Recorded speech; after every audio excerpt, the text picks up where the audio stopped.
আমার এক বান্ধবী আমাকে জিজ্ঞেস করছে, এই পাট পাতা যে নিয়েছিস পাট শাক দিয়ে কি করবি? আমি বললাম, পাট শাক দিয়ে তো আমরা অনেক কিছুই করি, তবে আজকে বড়া করব। বলে, বড়া? সেটা আবার কিভাবে করে? আমি বললাম, তুই দেখ আমি করছি, তুইও এভাবে করে খাস। বললো, আচ্ছা চল তাহলে দেখে নেই। বাই দ্য ওয়ে, আমি তন্দ্রা লিটল ওভেনে আপনাদের সকলকে স্বাগত। এখানে কিছু পাট শাক আছে। এই পাট শাকের নিচের পাতাগুলো আলাদা করে রাখবো আর আগাগুলো আলাদা করে রাখবো। এই আগাগুলো দিয়ে আমি বড়াটা করব। এখানে কিছু পাট শাকের আগা নিয়েছি। এই আগাগুলো দিয়ে আমি আজকে বড়াটা করব। আমি খুব ভালো করে ধুয়ে পরিষ্কার করে নিয়ে এসেছি। এবার এর মধ্যে একটু লবণ দিয়ে দেব, দিয়ে ভালো করে মাখিয়ে রাখবো যাতে পাতাটা একটু নরম হয়ে যায় আর বড়াটা করতে আমার সুবিধা হয়।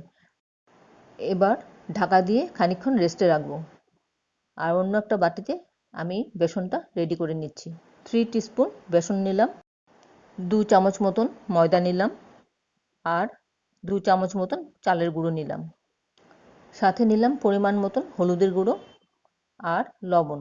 লবণটা একটু বুঝে দিবেন, কারণ একবার পাতায় মেখেছি লবণ, আর এবার একটু বুঝে না দিলে বেশি হয়ে যাবে।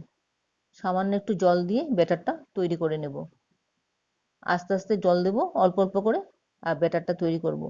দেখুন এরকম ঘন হবে একদম কনসিস্টেন্সিটা। এরকম ঘন হলে তাহলে ঠিক হবে।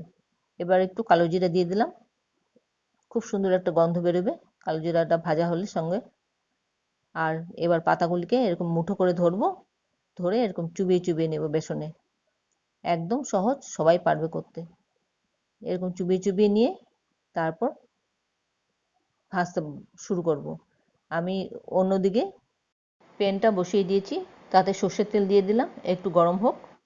তেলটা গরম হলে একে একে বড়াগুলি দিয়ে দেব আর মিডিয়াম ফ্লেমে ভাজবো। একটা সাইড হয়ে গেলে আবার উল্টে দেব। এইভাবে মিডিয়াম ফ্লেমে ভাজলে ভেতর পর্যন্ত ক্রিস্পি হয়ে যাবে। দেখুন কতটা ক্রিস্পি হয়েছে, দেখেছেন? যদি ভালো লেগে থাকে আমার এই রেসিপিটা, তাহলে বন্ধুদের সাথে অনেক অনেক শেয়ার করবেন আর আপনারা অবশ্যই একবার করে খাবেন। রেসিপিটা ভালো লাগলে কমেন্টসে জানাতে ভুলবেন না।